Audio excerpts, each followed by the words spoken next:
Good afternoon parents. Next month 10th class మన పిల్లలందరూ ఎగ్జామ్స్కి వెళ్తున్నారు. ఇప్పుడు చాలామంది పేరెంట్స్ ఏంటంటే ఎలా ఆలోచిస్తారంటే, మన పిల్లలు 10th వచ్చారు, వాళ్ళు ఎగ్జామ్స్ రాసిన తర్వాత వాళ్ళ రిజల్ట్ బట్టి మనం కాలేజీని ఎంచుకోవాలని అనుకుంటారు. కానీ అది కాదు. మన పిల్లలు 10th అయిన తర్వాత ప్రతి పేరెంట్, ఫాదర్ అండ్ మదర్ ఏంటంటే ఒక మంచి కాలేజీని చూడడానికి కొన్ని రోజులు స్పెండ్ చేయాల్సి ఉంటుంది. వాళ్ళు కాలేజీని ఎన్నుకోవడంలోని మనం కరెక్ట్గా ఇచ్చేస్తే వాళ్ళ లైఫ్ లాంగ్ కూడా వాళ్ళకంటూ ఒక లైఫ్ అనేది వాళ్ళకి ఒక మెచ్యూరిటీ మైండ్ వస్తుంది.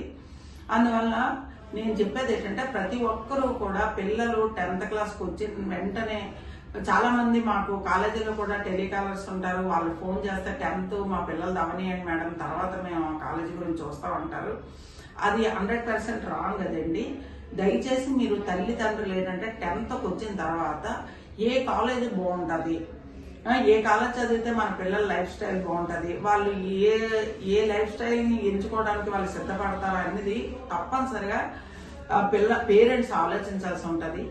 ఇక్కడ మనకి విశాఖ రామాటెక్ ద్వారా విశాఖ సైన్స్ అకాడమీ అని ఒక కాలేజ్ ఉంది, జూనియర్ కాలేజ్. ఆయన ఏంటంటే గౌరీశంకర్ సార్ ప్రిన్సిపల్ సార్. ఆయన కెనడాలో ప్రొఫెసర్గా చేసి వచ్చారు. ఆయన ఏంటంటే ఇక్కడ విశాఖపట్నంలోని చదువుని కొంత లైఫ్ స్టైల్ మార్చాలి, పిల్లలకి ఏంటంటే చదువుతో పాటు వాళ్ళ బాధ్యతను కూడా నిర్వహించాలి, వాళ్ళ బాధ్యతతో కూడిన చదువు చదవాలి అనే ఉద్దేశంతో ఆయన విశాఖ సైన్స్ అకాడమీ ఒక కాలేజ్ పెట్టారు. ఆ కాలేజీలో ఏంటంటే ప్రతి ఒక్కరు ఏంటంటే ఒకరికొకరు రెస్పెక్ట్ ఇచ్చుకోవడం, రేపు పొద్దున్న మన లైఫ్ ఎలా ఉంటుంది దాని గురించి ఒక ప్లానింగ్, ఇవన్నీ కలగడానికి ఏంటంటే ఆంధ్ర యూనివర్సిటీ నుంచి మంచి మంచి ప్రొఫెసర్ని వాళ్ళని రప్పించి ఇన్స్పిరేషన్ క్లాసెస్ కూడా ఉంటాయి. ఇవన్నీ చేయడం వల్ల ఏంటంటే రేపు పొద్దున్న వాళ్ళు ఏంటంటే ఇప్పుడు 2026లోని ప్రతి ఒక్కరూ సెల్లతోని, పిల్లలు ఏంటంటే మన లైఫ్ అంతా సెల్తోనే ముడిపడి ఉందనే ధ్యేయంతో పిల్లలందరూ తయారయ్యారు. అది కాకుండా ఆ సెల్ అనేది అవాయిడ్ చేయాలంటే వాళ్ళకి లైఫ్ గురించి ఒక జాగ్రత్త రావాలి.